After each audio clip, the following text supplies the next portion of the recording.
Welcome to Miraculous Media TV. Please like and subscribe to our YouTube channel. Thank you. One of the biggest mistakes I made when I was dating is that I compared with my ex just a little bit. And because the person I was dating before, we dated 2 years and we didn't quarrel once. Yes, not once. Even when we're breaking up, I just don't think it's going to work. Really? You mean it? And we both cried, but we didn't exchange, nothing, just moved on. I didn't realize that was a toxic trait. Let me tell you something, it's not always toxic. Peace is possible.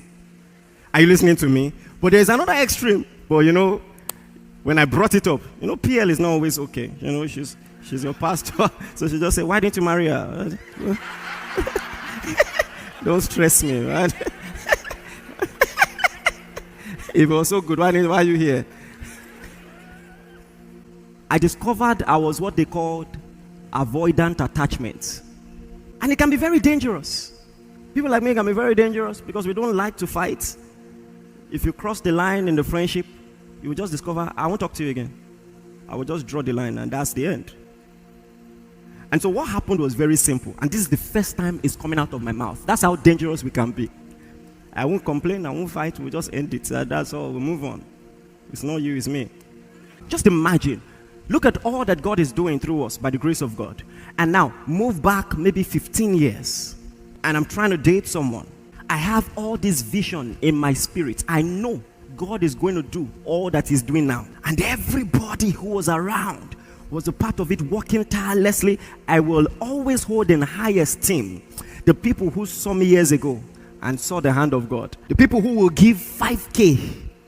2K, do you understand, to be a part of it? And then we're doing heavy projects. If you know about our ministry, we've always done big things.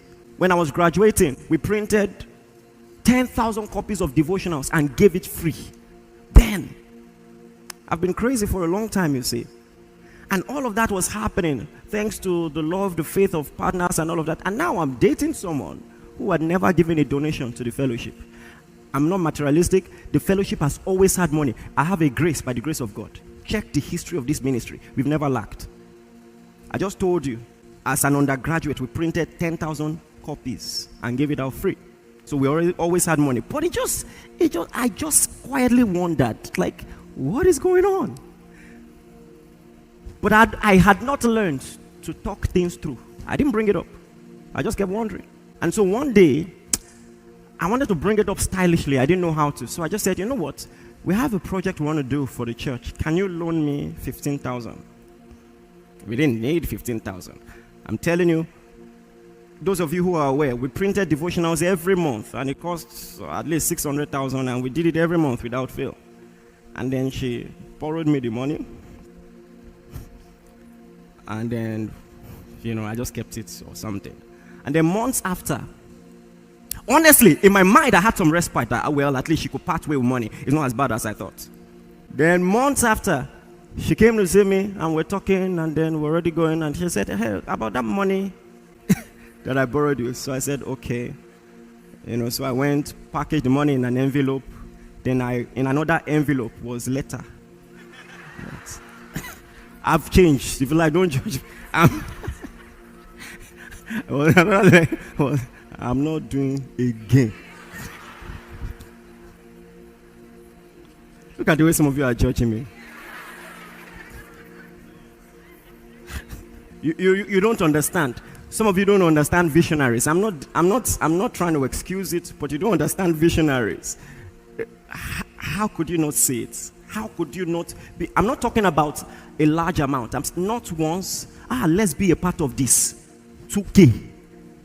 If it was, okay, give me the money back, but you know what, take 2K, just add to this. Not once. The approach was wrong, do you understand? And I was in a school that didn't use phones. So maybe she thought, God, the more I explain it to sound worse. So she must have thought it was a love letter. On the way, in the bus, just opened it. She tried to call me, we don't have phone. So,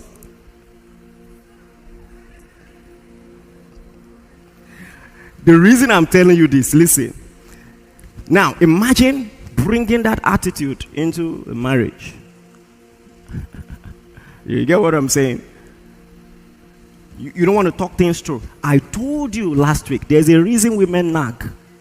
You can be so poor at communication that they want any reaction, bad or good. Just react. Just show that you are alive in this relationship. I'll take anything. If it's anger, even if it's anger. Let me tell you something. To many ladies, anger is reassuring. It means you care. Some of you know what I'm saying. Women, if you have, I'm not saying if you are like that. If you have a clue what I'm saying and you're honest, raise your hand like this. Just, you don't have to raise it up. Thank you. Something like this. I'll take it.